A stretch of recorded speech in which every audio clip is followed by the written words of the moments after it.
I was surprised that the vetoes were as restrained as they were, and I think that's a function in part from the Supreme Court decision a year ago that limited his powers there.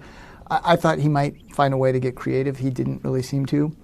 On the tax cut, I guess I thought he was going to sign it because he didn't seem to have an option to narrow it. You know, I think he would have preferred an income tax cut that was more specifically targeted to the middle class.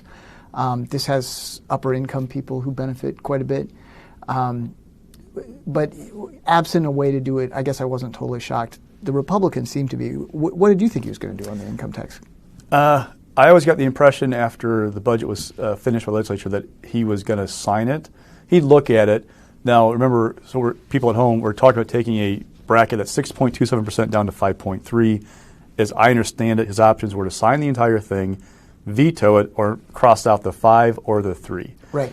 But either of those make it, bigger in a way that he wouldn't like. It doesn't take it in a direction that he would and want. it benefits those who are on the upper end of that spectrum right. more generously. So I got the impression he was going to sign it. Republicans, I think, at least some of them made a bet that he wouldn't because they left a lot of money in the till, which some Republicans told me they felt like it was a mistake because there was a thought among some Republicans that if they made a tax cut that third bracket, which does cover income from around $26,000 to $260,000. Huge range. That it really starts to skew toward those upper middle income voters that his base wouldn't allow him to sign that tax cut.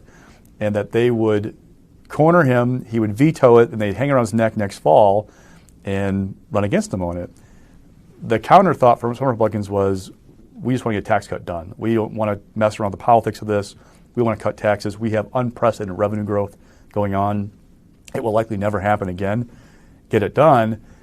And the way they did it, with leaving the money in the general fund that was there, gave governor a lot of options. So remember, let's talk about this rainy day fund transfer. We were already talking about $400 million or so left in the general fund as a cushion by the GOP budget. The withholding table changes he vetoed, that $700 million. Now you're talking $1.1 billion. The $550 million transfer, now we're talking north of $1.6 billion.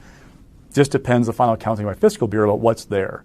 That is a cushion I've never seen in a budget. I mean, it's a ton of cash sitting there.